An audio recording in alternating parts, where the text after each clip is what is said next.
Hello guys, Rinki short video চ্যানেলে তোমাদের সবাইকে স্বাগত। আজকে রবিবার মানে হচ্ছে ছুটির দিন। তো বাড়িতে সবাই আজকে আমি রান্না করছি। তো আমি আজকে রান্না করছি হচ্ছে এই যে দেখতেই পাচ্ছ, পুঁই ভেটুলি দিয়ে একটা চচ্চড়ি, আর এদিকে ভাত হচ্ছে। এই যে এখানে ভেটুলি চচ্চড়িটা হয়ে গেছে, এবারে হচ্ছে এটাকে নামিয়ে নেব। আর এখানে হচ্ছে চিকেনটাকে ম্যারিনেট করে রাখা রয়েছে। চিকেনটা এখানে কিছুক্ষণ ম্যারিনেট থাকে, আর আমি একটু অন্যভাবে চিকেন করি। আসলে আমি আগে মশলা টশলা মাখিয়ে রেখে দিই। কারা কারা এইভাবে চিকেন রান্না করো অবশ্যই আমাকে কমেন্ট করে কিন্তু জানাবে, ঠিক আছে? আর আপাতত আমি এবার চচ্চড়িটাকে নামিয়ে নেব। এই যে এখানে হচ্ছে চচ্চড়িটাকে নামিয়ে নিয়েছি। এবারে কড়াটা ভালো করে গরম জল দিয়ে ধুয়ে নিচ্ছি। এবার এটাতে চিকেনটাকে দেবো রান্না করার জন্য, তাই জন্য কড়াটাকে একটু ভালোভাবে ধুয়ে নিতে হবে। চিকেনের আলুটা ভালোভাবে লাল লাল করে ভাজতে দিয়েছি।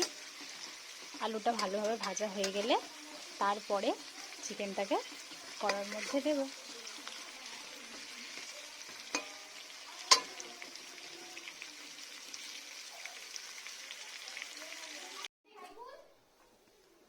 কড়াইতে এবারে গরম মশলা আর তেজপাতা ফোড়ন দিয়ে দিয়েছি। এটা এবারে একটু জাস্ট স্মেলটা ছেড়ে গেলে তারপরে এখানে আলু লাল লাল করেও ভেজে নিয়েছি। এবার এটা এই জায়গাটা রেখে দিই, আমার জায়গাটা খুব ছোট। তারপরে এই চিকেনটাকে পুরোটা এই তেলটার মধ্যে দিয়ে দেবো।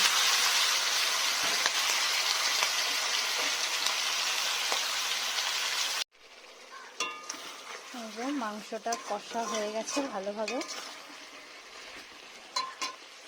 এবার এই আলুগুলো চিকেনের মধ্যে দিয়ে দেবো।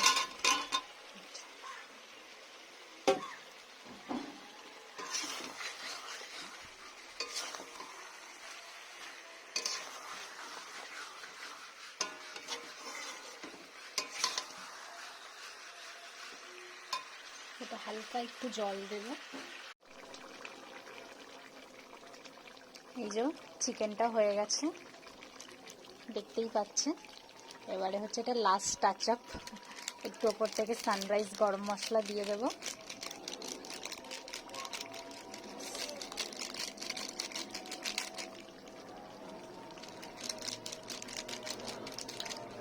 ব্যাস, আমার চিকেন রান্না কমপ্লিট।